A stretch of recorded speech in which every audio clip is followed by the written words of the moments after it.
जयद्रथ ने द्वार रोका, कुरुक्षेत्र का निर्णायक मोड़। नमस्कार दोस्तों, स्वागत है आपका हमारे खास पॉडकास्ट में, जहां हम लेकर आते हैं महाभारत की अनमोल कहानियां जो न सिर्फ बच्चों के लिए बल्कि बड़ों के लिए भी बहुत प्रेरणादायक हैं।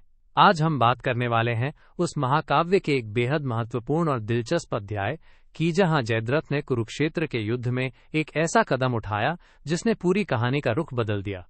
इस एपिसोड का नाम है जयद्रथ ने द्वार रोका। सबसे पहले जान लेते हैं कि ये कौन कौन से पात्र हैं और इनका महाभारत में क्या महत्व है। जयद्रथ सिंधु देश का राजा जो द्रोणाचार्य के पुत्र के ससुर था। वो एक चालाक और महत्वाकांक्षी योद्धा था जिसने अपने पास एक विशेष वरदान लिया था जो उसे एक दिन के लिए युद्ध में 1000 योद्धाओं को अकेले रोकने की ताकत देता था। यही वरदान इस कहानी का अहम हिस्सा बनेगा। दूसरी ओर हमारे हैं पांडव के बहादुर योद्धा भीम, सत्यकीन कुल और सहदेव। ये सभी अर्जुन के साथ मिलकर युद्ध के मैदान में कई बार अपनी बहादुरी साबित कर चुके हैं। और फिर है अभिमन्यु, अर्जुन का पुत्र जो अपनी वीरता और युद्ध कौशल के लिए प्रसिद्ध था। अब बात करते हैं उस समय की। कुरुक्षेत्र का युद्ध अपने चरम पर था। पांडवों ने अभिमन्यु को चक्रव्यूह तोड़ने के लिए भेजा था। चक्रव्यूह, जैसा कि आप जानते होंगे, एक तरह की युद्ध रचना थी जिसमें दुश्मन के बीच घुसना आसान था लेकिन बाहर निकलना बेहद मुश्किल। अभिमन्यु चक्रव्यूह के अंदर तो जा पाया लेकिन बाहर निकलने में उसे कठिनाई हुई। यहां आता है जयद्रथ का बड़ा कदम। जयद्रथ ने अपने वरदान का इस्तेमाल करते हुए पांडवों के मुख्य योद्धाओं भीम, सत्यकीन कुल और सहदेव को उस एक द्वार पर रोक दिया जिससे अभिमन्यु बाहर आ सकता था। सोचे जैसे कोई बड़ी पार्टी हो जहां सिर्फ एक दरवाजा खुला हो और वो भी किसी ने कड़ी निगरानी में बंद कर रखा हो।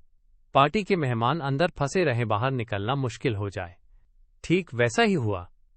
भीम और बाकी योद्धा अपने पूरे बल और वीरता के साथ उस द्वार को तोड़ने की कोशिश करते रहे, लेकिन जयद्रथ के वरदान की वजह से वे उसको पार नहीं कर पाए। एक तरह से ये वरदान एक बॉटलनेक बन गया, यानी एक ऐसा तंग मार्ग जहां सारी ताकतें फंस गईं और अभिमन्यु का रास्ता बंद हो गया। यहां से ये कहानी हमें एक बड़ा सबक देती है कि कभी-कभी एक ही छोटी सी कमजोरी या बाधा पूरे प्रयास को नाकाम कर सकती है, चाहे हम कितने भी बहादुर और सक्षम क्यों ना हो। जैसे कोई टीम अगर किसी एक खिलाड़ी पर पूरी निर्भर हो जाए और वो खिलाड़ी चोटिल हो जाए तो टीम को बड़ा नुकसान होता है। इसी तरह कुरुक्षेत्र के इस युद्ध में भी पांडवों की ताकत के बावजूद जयद्रथ ने एक ही जगह पर ऐसा रुकावट खड़ी कर दी जो अभिमन्यु की वीरता को भी कामयाब नहीं होने दिया। जयद्रथ की चालाकी और वरदान की वजह से अभिमन्यु अकेला ही दुश्मनों के बीच फंस गया और अंततः उसका वीरगति को प्राप्त होना तय हो गया। ये घटना महाभारत की एक बहुत ही दुखद और निर्णायक घड़ी थी। तो दोस्तों, इस कहानी से हमें ये भी समझना चाहिए कि किसी भी बड़ी चुनौती में, चाहे वो युद्ध हो या जीवन की कोई मुश्किल घड़ी, केवल बहादुरी ही काफी नहीं होती। हमें अपनी कमजोरियों को पहचानना और उन्हें मजबूत बनाना भी जरूरी होता है।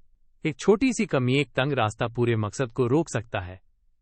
आइए इस कहानी से हम सीख लें कि चाहे हम कितने भी महान हों, में अपनी कमजोरियों को छिपाने की बजाय उन्हें समझना और दूर करने की कोशिश करनी चाहिए।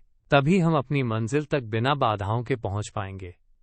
तो ये थी कहानी जयद्रथ ने द्वार रोका, कुरुक्षेत्र युद्ध का वो अहम मोड़ जिसने अभिमन्यु के भाग्य को सील कर दिया। आशा करता हूं आपको ये कहानी पसंद आई होगी और इससे कुछ नया सीखने को मिला होगा। अगले एपिसोड में हम एक और रोमांचक और प्रेरणादायक किस्से के साथ फिर मिलेंगे। तब तक के लिए अपने दिल में महाभारत की कहानियों को संजोए रखें और जीवन में भी इन्हीं महान पात्रों की तरह साहस और बुद्धिमानी से आगे बढ़ें। धन्यवाद।